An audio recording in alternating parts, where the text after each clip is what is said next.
What is going on, everybody? It's the Frost, and we're here for AEW on TNT Review, aka Fyter Fest Week 2. Now, of course, there was no episode of Monday Night Raw this past Monday because one reason and one reason only. Spectrum, the internet I have, decided they wanted to have maintenance on the servers, or on maintenance in my area, for 11 fucking hours. So I didn't get to do jack shit for anything on Monday. So I was like, I don't want to do Raw now because honestly, Raw is so disappointing. So I think I'll just come back for AEW Fyter Fest Part 2, which was tonight.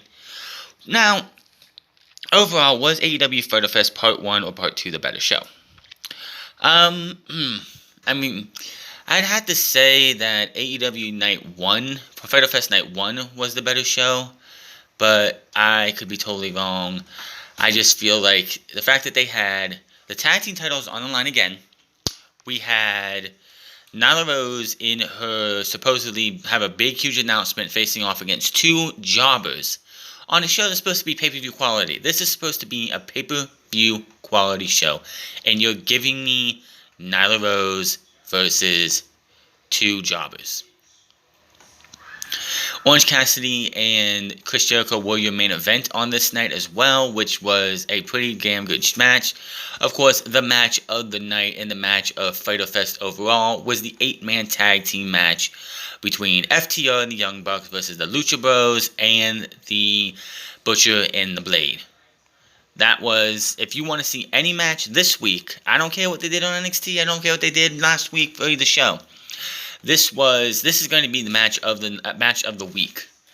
FTR and the Young Bucks versus the Lucha Bros and the Butcher and the Blade. Just a fantastic, crazy, wild 8-man tag team match. So we started the show off with Kenny Omega and Hangman Page versus Private Party with Matt Hardy. That's just funny how that sounds. So this will, of course, happen because last week Private Party won a match against Santana Ortiz, and because Jon Moxley was not able to be there last week on Thursday when they taped the show, they were like, well, we don't want to go and not have a match for we don't want to be one less match, so let's just take the tag team championships and have them defend them again. I was hoping we could have possibly seen Cody defend the TNT Championship again, maybe in an open challenge instead of what we got with Nyla Rose, but that's neither here nor there.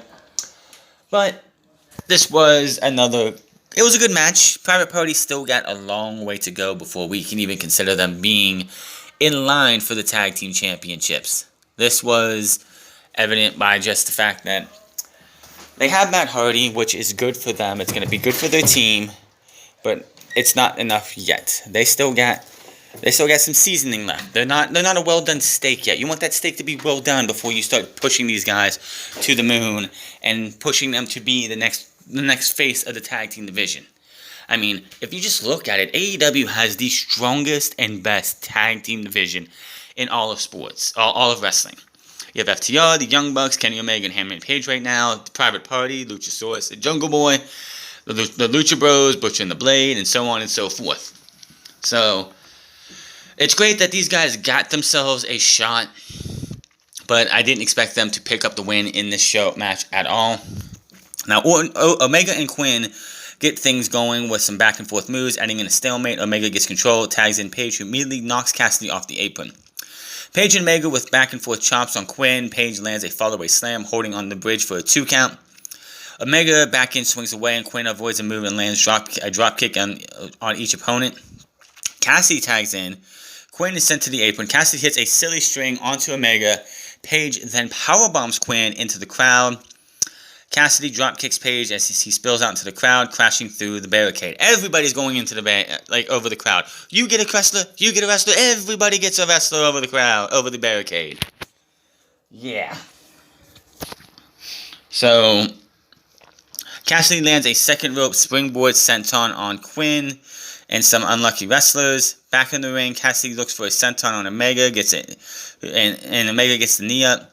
Snapdragon suplex on Cassidy, Quinn with a kick to the head, but eats one from Page. Assisted German suplex on Quinn. Double Spanish fly on Omega. This looked bad. Like, I see what they were trying. They were trying to do the double Spanish fly, and I don't think they got the hooks onto Omega right. It just looks so bad with Omega landing how he did. I would not want to be Kenny Omega in that section right there. I mean, that looks awful. So, let's see here. They get a pin, 2 count, back and forth shots from Omega and Cassidy. Quinn gets back in the match, knocks Paige to the floor. Omega tries to fight off Private Party in a bunch of chomps. Cassidy lands a enziguri, but Omega lands a nice move as Paige tags in. Paige powerbombs Quinn onto Cassidy and gets a 2 count. Private Party gets back into the match. Cassidy with a moonsault to the floor and drops Omega. Quinn up top hits a 450, rolls through. Paige tries for the buckshot Larry, but Cassidy gets in the way and blocks him and then hits a flatliner on the ramp. Quinn up top, shooting star press on Paige, cover, and Omega breaks it up in the last second. Jin and Juice attempt by Private Party. Omega ends up hitting a V-trigger on Cassidy to break it up. Liger bomb on Quinn that sends him to the floor.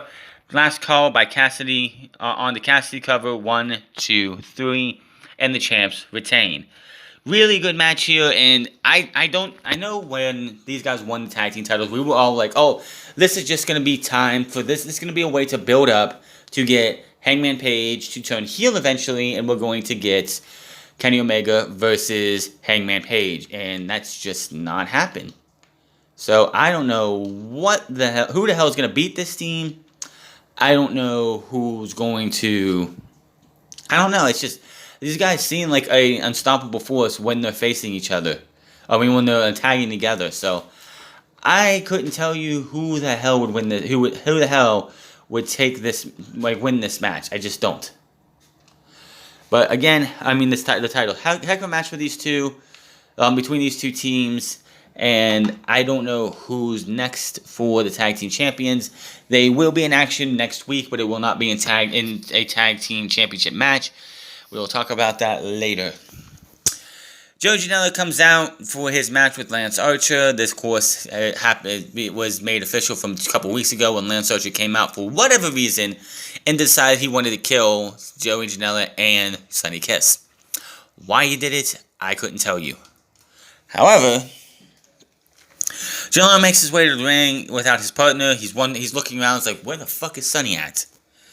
Archer makes his way to the ring with Sonny over his shoulders and just takes him and throws him onto Joey Janela. Archer then comes in and just starts stomping away, telling the ref, ring the goddamn bell.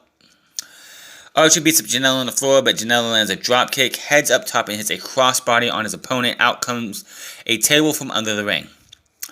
Janela sets it up on the floor. He grabs a chair, looks to climb up to the top turnbuckle with, but referee takes it away, and Archer then grabs the ring, gets in the ring, and runs over Janela. Archer chokeslams Janela over the top rope and then chops him across the back. Janela sent hard into the corner and continues to beat up Janela. Big release German suplex. Kiss gets on the apron for a distraction. Janela throws a couple punches, rolling elbow lariats, kick to the knees, then land and more lariats until Archer just shoves him to the apron. Janela flips back in and nearly ends up taking the blackout, but he counters it into an elbow. That was like, he had him up in the blackout, and as he goes to throw him over, Janela was able to get out of it and land, dropping him down with an elbow, which looked fucking fantastic. Archer takes a thrust kick, running knee to the face, and the big man is down. Roberts up on the apron with his canvas bag, holding his latest snake, whichever one that is. Referee is distracted. Janela hits a cannonball senton. Kiss comes in while the referee is distracted, hits a 450 on Archer. Janela covers him, only gets a 2 count. Janela gets back up top. Archer catches him with an elbow, then lands the blackout through the table, which I'm like, wait a minute. AEW needs to get this shit straight. I don't want to hear always the referee's discretion bullshit. This happens too many fucking times in the last year. This is bullshit. Enough of it. We've had 1 disqualification and I believe 1 count out in this entire company's the entire existence of this company. Get over yourselves. This makes a mockery of the fucking referees. Oh, it's up to the referee's discretion if they disqualify somebody. He put him through a table. It's a disqualification. It's not that fucking hard to figure out. Is you trying to make your referees look fucking stupid? Give me a fucking break. That's a disqualification. Joey Janela should have won this, but no. And on top of that, Archer comes down, takes his thing, does the claw thing, and pounces his head off of the table, brings him back in, and covers him 1, 2, 3. So Lance Archer should have lost this match by DQ, but I know why they don't want to do DQs, because, you know, it would make the win-loss records would make meaningless. But you don't do this shit. This is bullshit. Lance Archer should have lost by DQ because he threw him through a table. Don't give me this, oh, well, he brought it out. That's not the same. It's one thing, like, if he brings in a chair and goes to swing the chair and gets kicked back into his face. That's one thing. This is another thing. That table was set up early in the match, wasn't touched, and then Lance Archer decided, well, there's a table there, let me fucking use it. I don't want to hear anybody defend the fact that this match ended the way it did, because that's a disqualification, 110%. I'm tired of AEW just like, well, the referees aren't, it's up to the referee's discretion. They don't have to DQ somebody. Give me a fucking break. Give me a break. This makes AEW look really fucking stupid in times like this. Are you kidding me? Come the fuck on. Then we go to a video package of Darby Allin, who says it's been about a month since he's been in the ring. So he's practicing coffin drops with Travis Pastrana. I have no idea who the fuck that is. And he's up on this catwalk thing, or this big perch thing, and he decides he's going to do a coffin drop. It looked at least 20, 30 feet in the air into a pit of foam blocks. So, wow. And he did mention something about Brian Cage. I haven't forgot you. So, he looks like there's a possibility, and I'm telling this now, Darby Allin will be at Fight for the following next week, and he's going to screw Brian Cage out of his match so that feud can continue or can be picked up. So then we see Taz and Brian Cage. They come to the ring. They're supposed to have this big announcement tonight that's going to shake the wrestling world to its core. That's what Tony Khan has been saying for the last few days. So he heads to the ring, and Taz mentions how AEW World Champion was supposed to face Cage tonight, but instead that will happen next week. Taz says Cage will then be crowned as the new champion, and he has this big black bag. And we're wondering what's going on here. And the moment he said, in this bag is something I created, I was like, it's the FTW World title. He brought back the FTW World Heavyweight Championship. For those you don't know, back in 1998, Taz was in ECW. Taz could not win, could not, for whatever reason, could not win the ECW Championship. He could never get a chance, or he couldn't get the championship around his waist. So Taz was like, you know what? Fuck this. I'm going to make my own championship. You want to screw me out of getting the ECW championship? I'll make my own. The FTW, or Fuck the World Heavyweight Championship. This title has never been officially sanctioned by any promotion. This is one of those titles that can go from promotion to promotion and be used to recognize somebody as a champion. Taz says he created the title decades ago and represents his full body of work. He brings out the FTW Championship, says no promotion has ever recognized it, but fans understand whoever holds the title is the baddest SOB in wrestling. Cage is not going to the next week's show without a title, and he's now crowned the FTW Champion. Hands the title off to Cage. He says Cage is going to be his match with some momentum, and Knoxley is done for.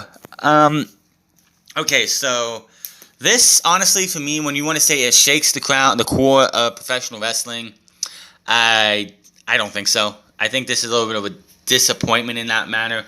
I mean, it's cool to see the FTW Championship, and you get a little history of something that Taz did back in the late 90s. But do we really need the FTW Championship? I mean, now, of course, what happened to the FTW Championship in ECW was as soon as Taz won the ECW Championship, he abandoned the FTW Championship. He only made that title or created that title because he couldn't get the big one in ECW. So when he got the big one in ECW, he kept it. He got rid of the other one. Now, this tells me one thing. This 100% tells me that Jon Moxley is winning next week. Now, there's a lot of, like, when Brian Cage won the ladder match at Double or Nothing, everyone's like, oh, is they going to take the title off Jon Moxley already? Or you don't want to really beat Brian Cage this early. They just handed him a quote-unquote World Heavyweight Championship. Why the fuck would you go, well, we're going to give him the world title now? No. This just says guaranteed win for Jon Moxley, because why would you go and bring back the FTW World Championship if you're going to crown Brian Cage the World Champion next week at Fight for the Fallen? It's not going to happen. Jon Moxley is going to hold that championship until at least All Out, if not the pay-per-view that happens in November, December, whenever they're going to fucking do the next pay-per-view. That's when we're going to see that title change hands. Until then, but hey, if you want to give the FTW Championship a little bit of shine, that's fine. But like I said, do we really need it? I mean, what are we going to have? Brian Cage do an open challenge now when he doesn't win next week? Are we going to have the TNT and the FTW Championship switching out each week? Honestly, we didn't need it. They want to give it to him, but it's like this being something that shakes the core of professional wrestling, or shakes the wrestling world to its core. Nah, not even close. It's cool. It's cool to see it. It's great. It's a nice piece of history for Taz and the ECW fan base and the ECW originals who went out there and busted their ass, and he actually went out there and did what he did with it back in the 90s. But nah, this does nothing. This is not the ground shaking. Tony Khan literally came out and was like on Twitter and said, "I guarantee you this is going to shake the wrestling world," and it does not. No. Nice try though. Nice try. So we move on to the match of the night, match of the week, and match of the Fyter Fest overall. The Young Bucks and FTR versus The Blade, The Butcher, and the Lucha Bros, Pentagon Jr. and Rey Fenix. So, Pentagon's in there with, I believe it was Matt Jackson. Pentagon's like, no. I want him. I want Dax. I want this guy right here. Dax tags in.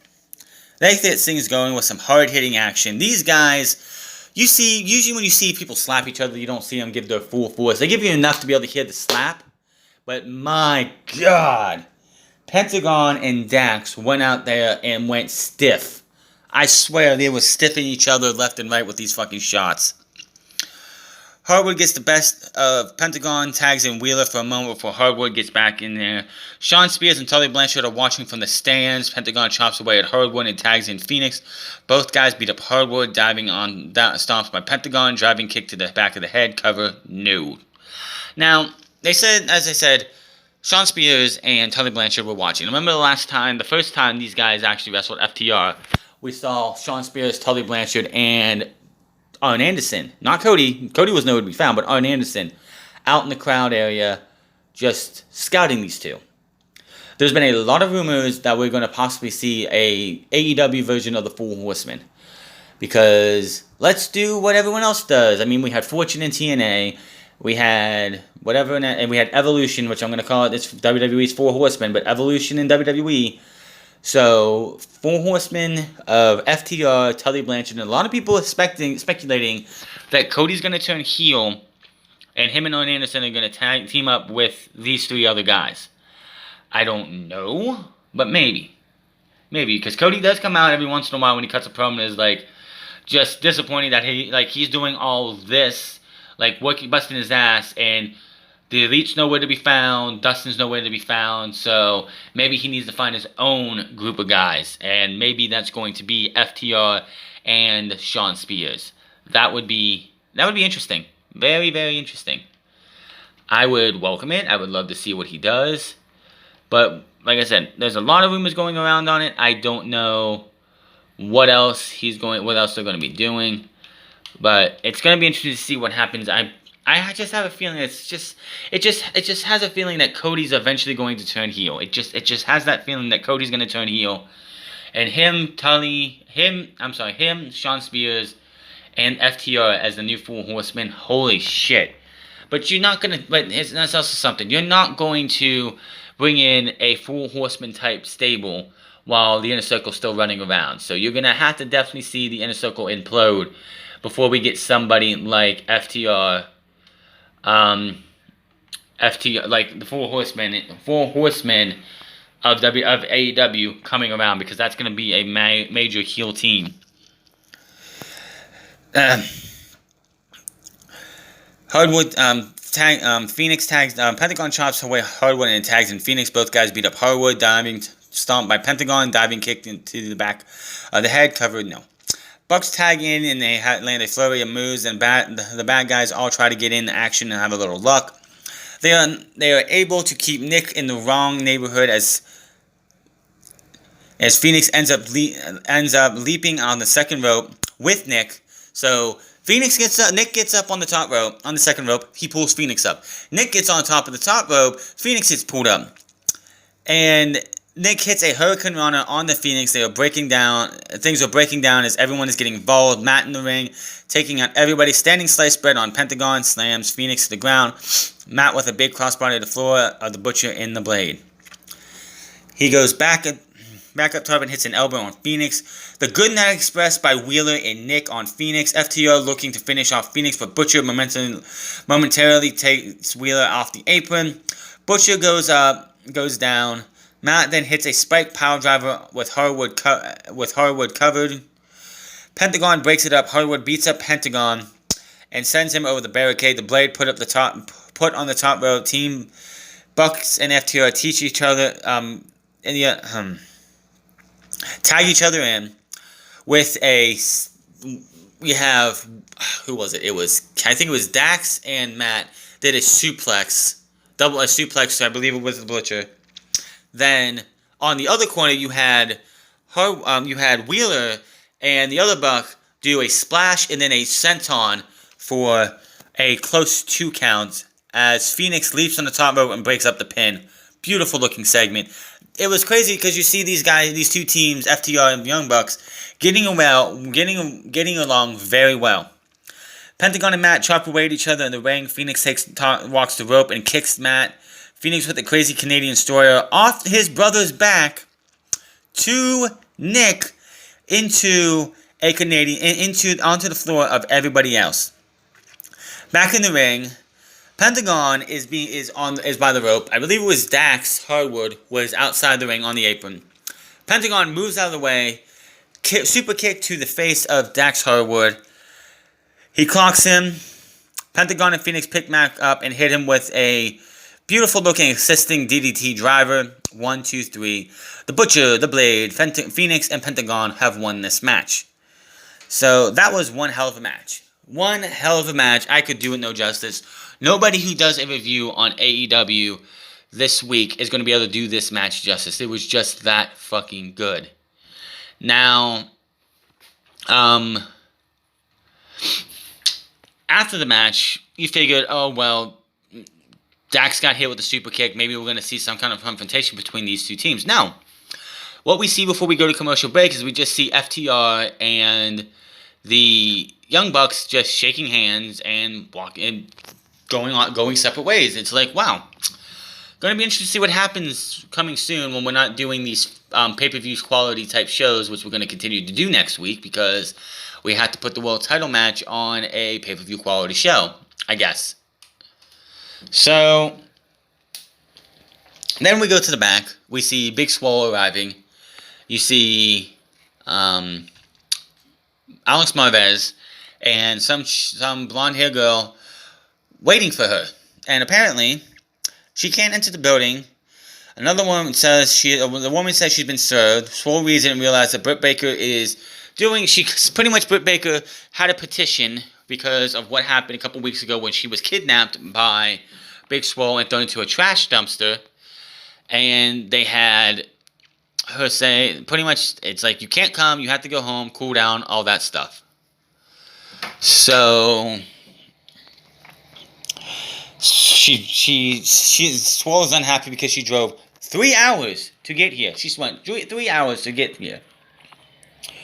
Then we go to Nyla Rose versus Kenzie Page and Kylie King. This match could have been a dark match and you wouldn't have noticed any difference. This match had no business being on here. You have what's supposed to be a pay-per-view quality TV show tonight. This is something you're supposed to see as their pay-per-view for this month, last week and this week. And you're putting Nyla Rose versus two jobbers on this show. That is fucking stupid. This should have been on Dark last night or next Tuesday. Just saying. Nyla Rose wins. Who gives a shit? After the match, she says, "Actions speak louder than words." AEW Women's Champion Hikaru Shida is ringside, so it's Penelope Ford, who looks like her hair is a little bit more purplish now. Rose says she has taken upon herself to hire a manager, but won't say who it is. Everyone with a manager is finding success in AEW. Mentions Cody, Brian Cage. Says she will be the Women's Champion very soon, and that is that. So that was about 5, 6, 7 minutes of my time that I really did not care about. That I can't get back. That was a waste of time. Earlier in the day, we see Colt Cabana have a huge, massive hematoma on the side, might have to be thrown to a barricade by someone unknown. Medical staff says Colt is able to wrestle tonight. Brody Lee tells Cabana they don't know who did it, but with him around, this type of stuff won't happen. Now I need you to get up, get ready to wrestle, because we have a 6-man tag team match.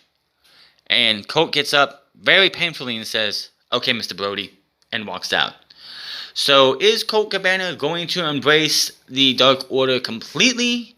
Or is this just something of a phase for him right now? I don't know.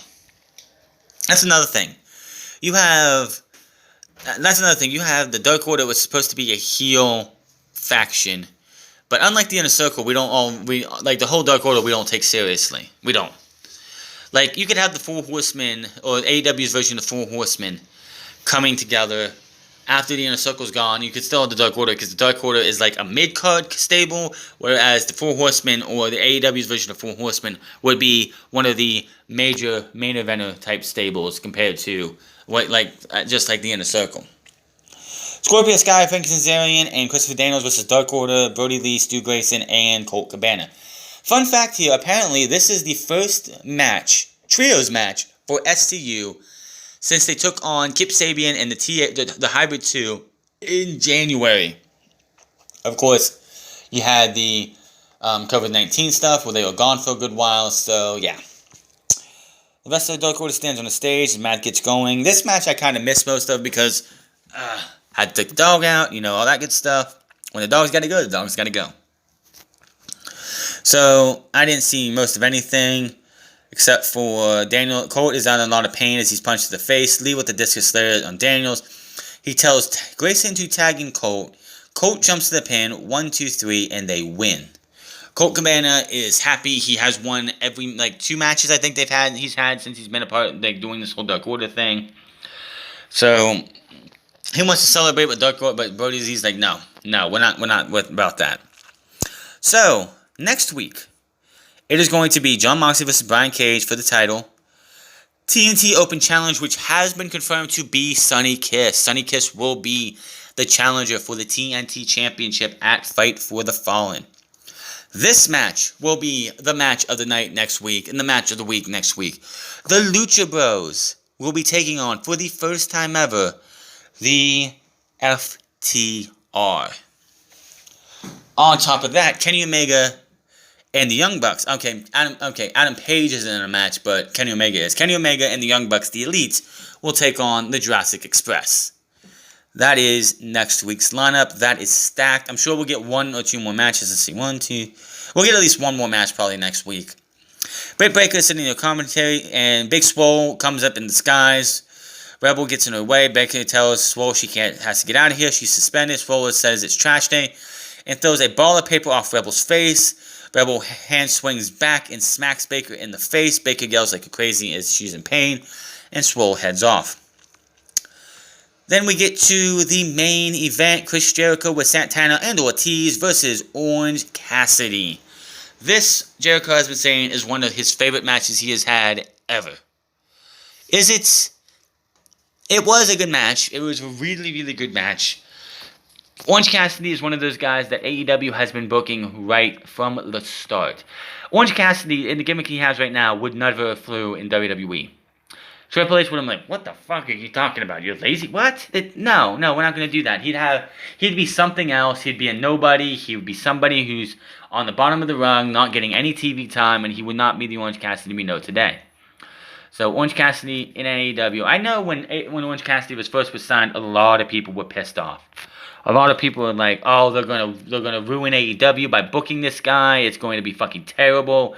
So many other negative things, and they've booked him right. He doesn't wrestle every week. You can't have him wrestle every week because if he wrestled every week in long pulled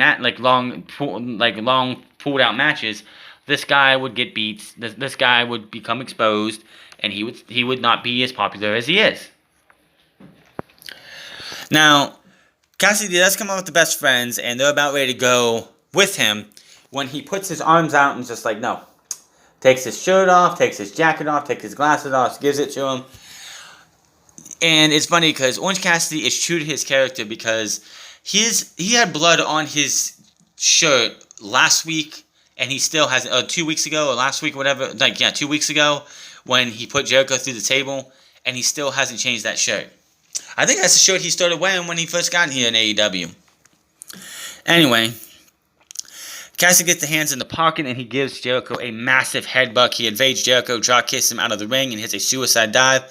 Cassidy is intense right out of the gate as he launches his opponent into the barricade. Jericho holds his elbow as Comedy puts over the elbow that he uses for the Judas effect. Back in the ring, and Cassidy with a crossbody. Jericho is able to reverse into the walls of Jericho, which they want to still. I guess Jericho doesn't own the term walls of Jericho, so he has to call it the Lion Tamer. Now, Cassidy gets to the ropes. Aubrey Edwards, who of course does every Chris Jericho match, if you haven't noticed, is so distracted with him. So Ortiz takes the slapjack and slaps him in the back. And Santana comes to him. He's like, "Nothing. You didn't see anything. You didn't see anything." Jericho beats up Cassidy some more and then taunts Cassidy's mannerisms. Jericho continues to work over Cassidy. Jericho with an abdominal stretch. He's grabbing the ropes, but Aubrey keeps getting him. He's like, "Dude, let go." So the last time he does it, she kicks his fucking hand off, and Cassidy's able to flip him over. It was like 3 times that he did this before she did that. Now, Cassidy sent off the apron and into the barricade. Santana and Ortiz are over there talking trash. Cassidy back in the ring. Jericho with a cocky pin for the 2. Cassidy finally catches fire with a bunch of shots to Jericho's face. Boot to the face, Hurricane Runner, and hands go in the pocket. Cassidy with some light kicks to the shins, and it looks like he's going to set up for the super kick to the shin, but no. Super kick to the face, and like, holy shit, even commentators like he reeled us all in on that one. Cassidy with a big splash down on Jericho, pin 2. Cassidy on the apron. Jericho tries for the step-up drop kick, misses, and goes out to the floor. Cassidy with a big flip, taking out Jericho and Santana into the back. Cassidy up top hits a diving DDT, cover 2. Cassidy looks for the Superman punch. Jericho counters it into the walls of Jericho. Cassidy claws towards the ropes. Jericho pulls him back in the middle of the ring. Cassidy counters into the ringside cradle. 2. Cassidy with a big punch, and both men are down. Santana then throws because Santana and Ortiz, for whatever reason, came out with 2 jugs of orange juice. Why? I know it's Orange Cassidy, but come on. Best friends finally run down to clear them out. Referee's looking on the outside. Jericho hits the back in Cassidy's face. Hits the code breaker. 1, 2, 3. No, it's a kick out. He gets out at just the last minuscule second. Cassidy with the punch runs back into the elbow. Into a back elbow. Lion salt. Nobody home. Cassidy drives Jericho into the mat. Cover 2. Cassidy is picking up steam. Stun Dog Millionaire. Swinging DDT. Cover 2. Cassidy looks for the Superman punch and Judas effect. Jericho takes his time because he knows he can. 1, 2, 3. Jericho beats Orange Cassidy in the main event of Fyter Fest Night 2. Was a hell of a match. I don't know if it should have been main event. Honestly, I think FTR, Young Bucks, and the Butcher and the Blade, and Lucha Bros should have been your main event because nothing before that match and nothing after that match topped that match on the night. Also, if you did watch NXT tonight, Keith Lee did in fact win the NXT Championship, and anybody saying, "Oh, there was two endings taped to that match," we will never know because the picture we saw last week was the one that was true in the real ending of the show. But Fyter Fest is in the books for 2020. Hell no fucking 2 weeks. Fight for the Fallen's next week. I don't know. I don't know why we have to wait a week. Can we just skip to next Wednesday, because Lucha Bros and FTO is going to be a match that we're all gonna want to look forward to. Brian Cage versus John Moxley. I can't wait for those two to kill each other. FTW Championship is back. The tag team champions are still the tag team champions. And we have so much ready to go for the next few weeks. I cannot wait. I just want this fucking COVID shit to be over with so we can get back to fans in the crowd. But that is your AEW Fyter Fest Night 2 review. Hit that subscribe button, comment down below, like or dislike this video. Find me on Twitter at The Franz Club. Find me on Twitch.tv/The Franz Club. Find me on Instagram at The Franz Club. And I will see you guys Friday for SmackDown on Fox. Until then, my name is Franz, and I'll see you guys later.